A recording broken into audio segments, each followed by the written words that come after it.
Hello hi.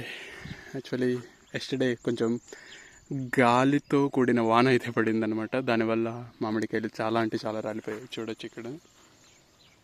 అంటే ఇది బెనిస చెట్టు, కొంచెం లూజ్గా ఉంటాయి అన్నమాట దాని తొట్టాలు. సో గాలి ఎక్కువ ఊగడం వల్ల అన్నీ రాలిపోయాయి. ఇక్కడ చూడొచ్చు, ఇక్కడ అక్కడ అంటే చాలా చోట్ల రాలిపోయాయి అన్నమాట. ఇప్పుడు మార్నింగ్ అదే తోట దగ్గరికి వచ్చి అన్ని కాయలు ఏరుతుంటే, అట్లా తోటలోకి వెళ్తుంటే కాయలు వస్తూనే ఉన్నాయన్నమాట. జస్ట్ ఒక చిన్న కవర్ అయితే ఎత్తుకొని వచ్చాను, బట్ తోటలోకి వెళ్తుంటే వస్తూనే ఉన్నాయన్నమాట కాయలు చాలా వరకు. చూడండి ఇక్కడ ఆల్రెడీ ఇలాంటి కుప్పలు 2 పెట్టాను అనమాట. అంటే డిఫరెంట్ వెరైటీ కాయలు అన్నీ ఉన్నాయన్నమాట. బెంగళూరు, హిమాం పసంద్, మల్లిక.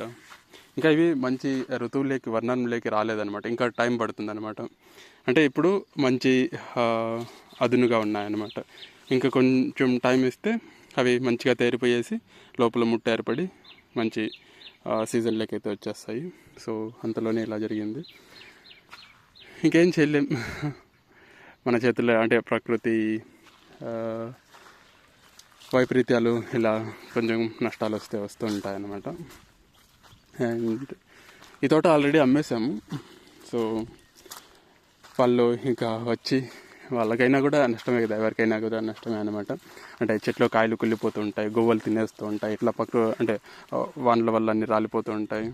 ఓకే, సో వీటికైనా అంతే ఫేస్ చేయాలి, తప్పదు. ఇంకా మీరు ఇక్కడ పల్లెటూరులో ఉండి అలా వర్షాలు పడినప్పుడు, దట్టు మామిడికాయ సీజన్ ఉన్నప్పుడు మీకు కూడా ఈ సిచ్యువేషన్ అయితే వచ్చి ఉండొచ్చు. ఈ చెట్టు చూడండి, ఇంకా కొంచెం పోతుంది ఇప్పుడు. అంతే, ఇక ఏం లేదు మరి. ఇక్కడ కింద కూడా పడ్డాయి కాయలు. పోయి అన్నీ ఏరుకొని అన్నీ సేకరించి ఇంటికైతే తీసుకెళ్ళాలన్నమాట.